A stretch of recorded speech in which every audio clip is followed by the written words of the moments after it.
Bom dia, professor. Bom dia, bom dia. Estava aqui com grande alegria assistindo o Genuíno falar a clareza, né? A clareza da análise que é colocada aí, né? E que falta essa clareza, seja nos órgãos dedicados à segurança pública, que dê o GSI, né? O GSI não é a segurança do Palácio do Planalto, é a segurança da República, né? Que dê o ministro da Defesa com todas as suas agências aí, que dê a ABIN. Quer dizer, esse cara estava na internet prometendo matar pessoas da República e a ABIN está lá, na parada. Que dê a inteligência da Polícia Federal. Falhou, o sistema todo falhou. Colocou em xeque o sistema. Eu queria dar um abraço, Chico Teixeira, a você, que é um especialista, que é um estudioso. Eu me guio muito, me oriento muito pelas suas colocações, pelas suas entrevistas. Você faz uma falta tremenda, Genuíno. Você faz uma falta tremenda lá em Brasília. Do Estado brasileiro precisa de uma profunda reforma e transformação. Suas ideias, eu fecho inteiramente com elas. Desde quando você analisou os episódios do 8 de janeiro, analisou os dilemas do governo Lula com o Ministério da Defesa, que tem um ministro que representa as Forças Armadas no governo, não o governo das Forças Armadas. A questão que envolve a situação internacional, eu queria te dar um grande abraço, Chico.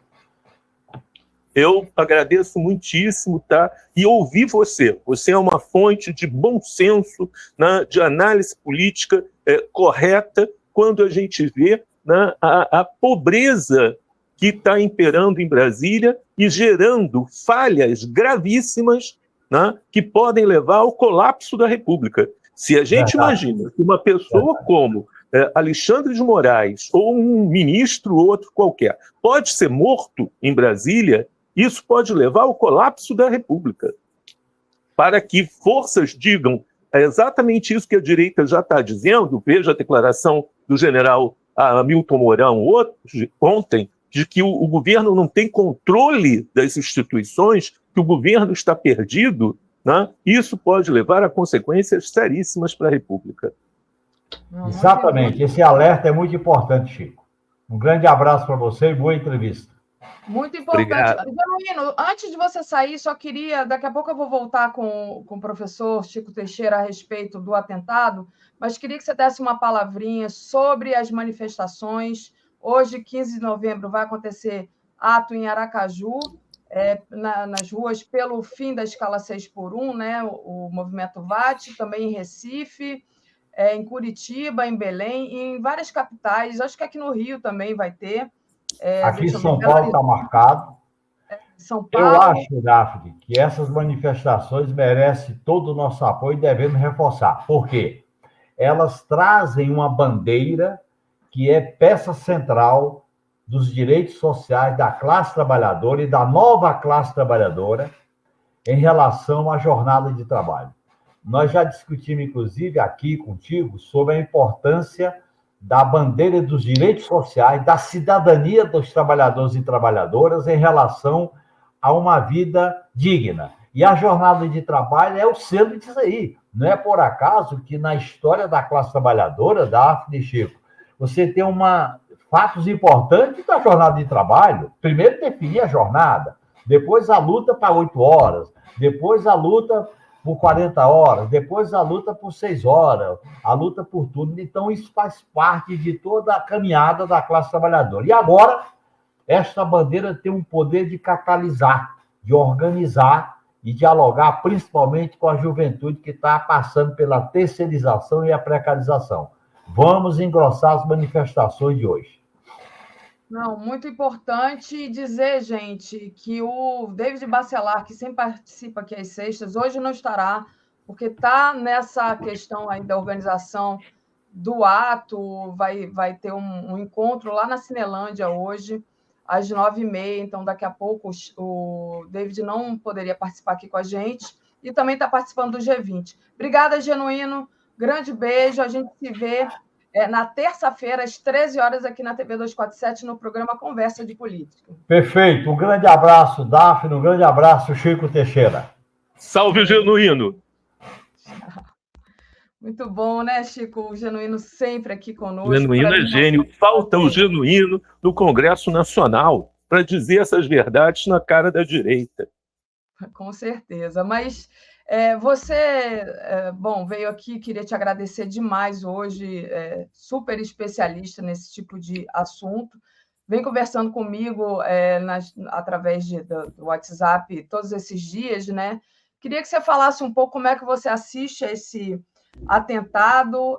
Você falou logo de cara para mim, olha, isso não pode ser dissociado da política, isso é uma forma, essa dissociação é uma forma da extrema-direita se livrar de culpa, né? Olha só, eu acho que a primeira coisa é fazer uma análise de monta política, né, clara nesse sentido, e dizer o que aconteceu, não só o atentado, né, em Brasília, mas o conjunto de ocorrências das últimas 2 semanas mostra uma mudança de patamar na política brasileira. Infelizmente, os políticos mais responsáveis não percebem, né, a formação dessa nebulosa. Se a gente pegar isso, a gente vai ver que está havendo uma tentativa de emparedamento do governo Lula. Isso vem com a política de austericídio, né, que é uma política que surgiu no centro empresarial e bancário brasileiro e que está sendo imposto ao governo, infelizmente, por membros do próprio governo. Tá? Uma política que visa tirar do governo o aspecto de um governo social, progressista e popular, né? Fazendo com que um Lula, o sindicalista, corte direitos de aposentados, de muito pobres, de trabalhadores. Isso seria o fim do PT, o fim do governo Lula, se ele vai fazer essas transformações que estão sendo feitas nos outros países pelos partidos de direita. Um partido como o Partido Social Democrata Alemão, o SPD, ele preferiu perder o poder, caiu a coligação na Alemanha, porque os liberais exigiram uma pauta exatamente como essa, e o governo Scholz, que é um governo muito ruim, muito incompetente, mas ele teve a coragem de dizer: não faço cortes sociais, não faço cortes ambientais. Né? E o governo caiu. É melhor ir para a oposição, lamber as feridas, do que fazer o programa da direita liberal nesse sentido. O segundo ponto foi a recusa dos governadores em assumir a responsabilidade da pauta de segurança que o governo Lula colocou. Tá? E que tem que ser, essa é a questão central. Por quê? Porque a direita ela desqualificou saúde, educação e trabalho como pauta, substituindo através de uma grande propaganda, inclusive nos meios de informação corporativos, de que a grande questão no Brasil é segurança pública. Tá? Antes de educação, antes de saúde, antes de trabalho, antes da fome, é segurança pública. E isso ganhou fôlego. Né? Quando o governo Lula se adianta e diz que tem uma resposta para isso, os governadores recuam, porque senão eles perdem, né, o palanque deles nessa direção. O ex-deputado Miro Teixeira, que é um grande jurista, ele disse: olha, Lula, o que tem que ser feito é um plebiscito. Leva a questão ao plebiscito, com uma campanha, né, de 30 dias na televisão, discutindo segurança, mobilizando e informando as pessoas. Temos que sair dos gabinetes, a política tem que sair dos gabinetes nesse sentido. Né? Também avançou enormemente, né, essa coisa em torno do fim da jornada expoliativa dos trabalhadores. E isso teve um papel fundamental e desesperou a direita no sentido de que a esquerda, né, recuperou o discurso e recuperou, né, a capacidade de mobilizar pessoas. Eles não esperavam isso. Né? A gente viu pessoas absolutamente liberais e austericidas, como a Tabata, tendo que assinar a proposta, porque senão ela caía no vazio. Né? Isso irritou profundamente, né, a direita, porque não esperava que a esquerda, inclusive por fora do governo, eu falei aqui várias vezes, corre o risco do movimento social superar o governo. atropelar o governo. E foi o que aconteceu com essa proposta, né? Eu conversei com a deputada Jandira Fegali, ela disse, mas eu apresentei um projeto desse tem 10 anos. Eu disse, mas não tinha o contexto. O contexto agora, né, vem do movimento popular, não vem do Congresso nem do governo. Foi o movimento popular que empurrou, né, e atropelou a paralisia dos partidos de apoio ao governo e do próprio governo em relação a isso. É nesse contexto que a gente vê a violência explodir. Uma criança fuzilada em São Paulo, outra criança fuzilada, né, no Rio de Janeiro, entre milhares de vítimas, de adultos e de jovens também, né? O perdão para o massacre do Carandiru, o perdão para o golpismo que está avançando, a violência dessa polícia de Santa Catarina, que a gente viu espancando 2 mulheres de forma brutal num estacionamento, e todo mundo parado em volta, ouvindo, filmando, mas ninguém para dizer chega, basta, nesse sentido. Né? A proliferação de grupos neonazistas em Santa Catarina, inclusive meus colegas que fazem pesquisas lá, têm mostrado, têm se vangloriado, né, de se chamar de Kleine Deutschland, a pequena Alemanha, como se fosse possível fazer Santa Catarina se transformar num quarto Reich, né, do nazismo livre. Né? O governador nada faz, como o governador de São Paulo também. O chefe de segurança de Goiás dizendo que é um admirador de Hitler e que Hitler era um gênio. Né? Quer dizer, nada disso. Elogio ao nazismo é contra a lei.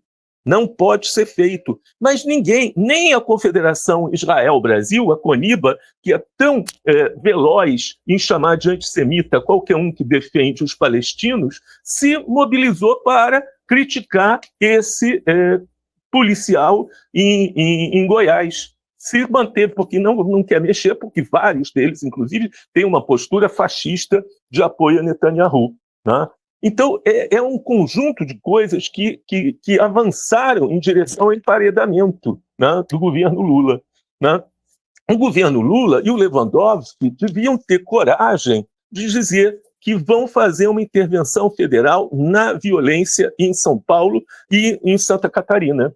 Né? Isso era um elemento central. Eles não fizeram uma intervenção federal, né, no governo Temer, no Rio de Janeiro.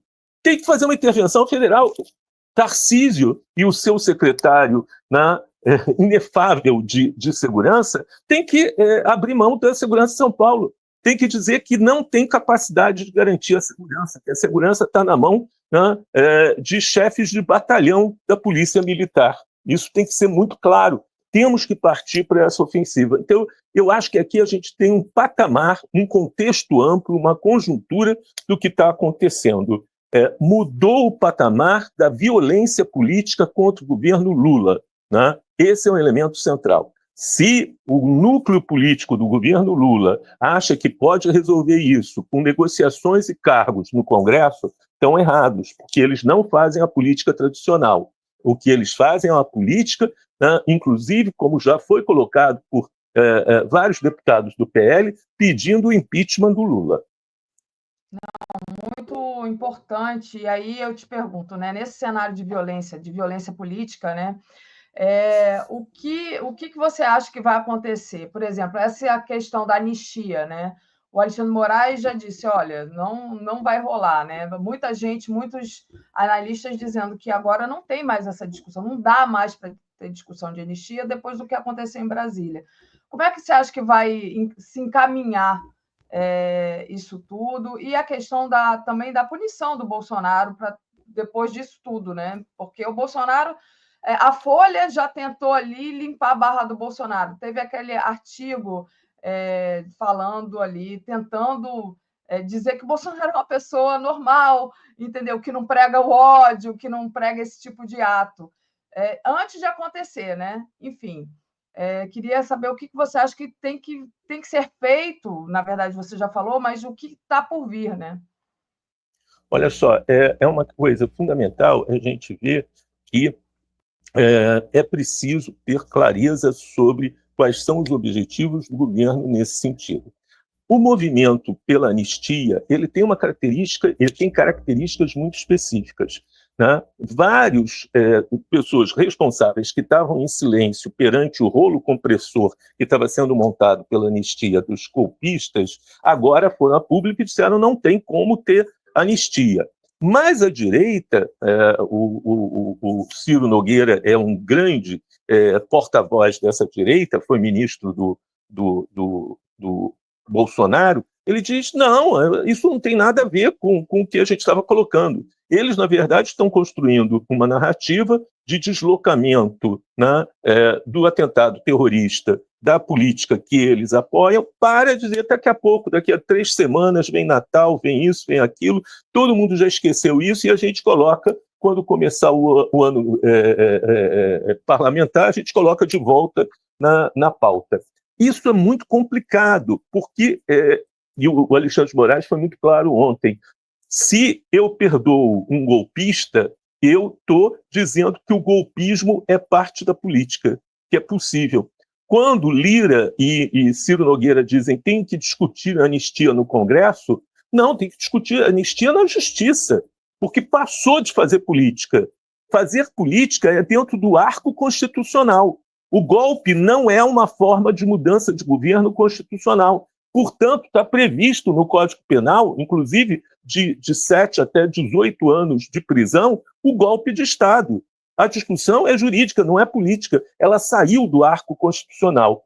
Mas, infelizmente, alguns representantes do próprio PT acreditam que a anistia normaliza e despolariza a situação no Brasil. Não é verdade, é só ver os Estados Unidos como está, né? É só ver a Alemanha, a França, a Espanha como estão. Não é um fenômeno brasileiro, é uma ofensiva mundial da direita nesse sentido, e a gente não vai resolver dessa forma.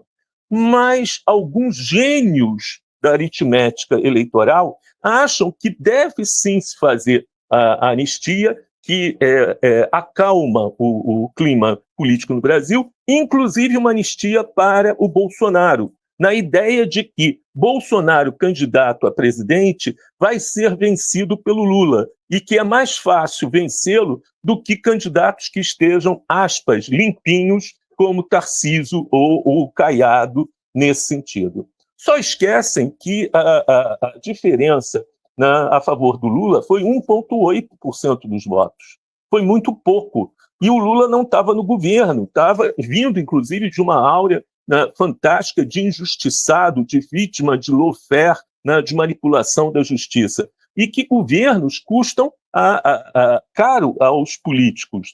Criam. É só a gente imaginar que o governo Lula, infelizmente, teve que engolir uma greve de 79 dias de professores universitários e de estudantes, que é uma base fundamental de apoio ao governo. Quanto esse universo universitário, maltratado pelo ministro Camilo Santana, representa num processo eleitoral, não só em votos, mas em mobilização da campanha. Então, é preciso ter clareza que não é possível discutir fora da justiça a anistia, que esse é um elemento fundamental de debate. Nossa, Chico, eu podia ficar aqui conversando com você até meio-dia, porque está muito esclarecedor, mas eu tenho que agradecer aqui também ao nosso público. Então, Jário Costa, se não fosse o tio do PL, teria anistia? Ele pergunta. A Márcia Ponte Saules, obrigada, se tornou membro aqui. Reinalda, época de mudanças, extinção dos estados federativos e mantermos apenas a União e municípios. Estão se mostrando inúteis. O Executivo e o Legislativo estaduais. Li Oliveira, suicida seria o deprimido que quisesse morrer rápido, sem delongas ou sofisticação, se evadir da vida. Dirce, quanto os seguidores do Hitler assassinaram em nome do Führer? Loucos? Não, eram sustentados pela ideologia da raça ariana e pela maldade. Eduardo Randel, a verdade é dura, e Lula quer que está impedido de condenação dos militares golpistas. Querem prova? Impediu qualquer protesto pelos 60 anos do golpe. Eu já passo, se você quiser comentar alguma coisa, tá, Chico? Olha, a primeira coisa é não compreender a ausência de ação da PGR, por que a PGR não indiciou ainda não só Bolsonaro, como Pazuello, como Tamares, etc., que são responsáveis por genocídio da população brasileira, genocídio do Yanomami, né, nesse sentido. Esse silêncio da PGR nomeada pelo governo, né, Lula, né, é muito complicado. Acho que, sem dúvida nenhuma, o professor e psicanalista que vocês entrevistaram, ele explicou muito bem, né, ter uma crise existencial não tira de maneira alguma, ou uma crise nervosa, não tira de maneira alguma o caráter político do ato. Né? O terrorista da Promenade des Anglais, na França, na Riviera Francesa, que atacou no feriado de 14 de julho, dia da Bastilha, né? Tão próximo como está o nosso nesse sentido. Ele estava em tratamento psiquiátrico. Os irmãos Coulaby, que atacaram o Bataclan e o supermercado Coche em Paris, eram vítimas de instituições psiquiátricas e tinham sido estuprados, né, nessas instituições. Ahmed Seki Matin, o que fuzilou as pessoas na boate Pulse em Orlando, né, vinha de uma crise fundamental. Inclusive, ele frequentava a boate gay que ele matou os gays lá dentro. Né?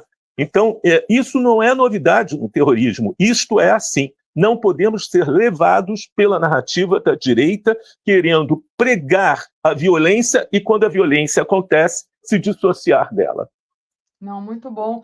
Para a gente finalizar, só queria mostrar aqui a capa de um dos seus livros, né? Você tem diversos livros, está aqui, que é esse aqui, o Profeta, o Califa e o Terrorista, uma história das relações do Califado Islâmico com a Al-Qaeda e o Hamas.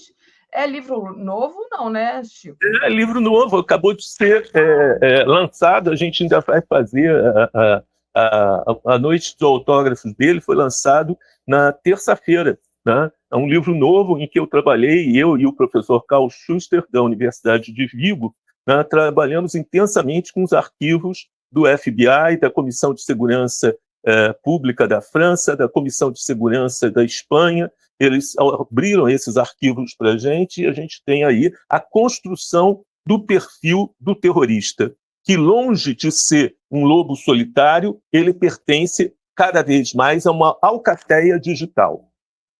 Muito interessante. Então, gente, fica aí a dica do livro.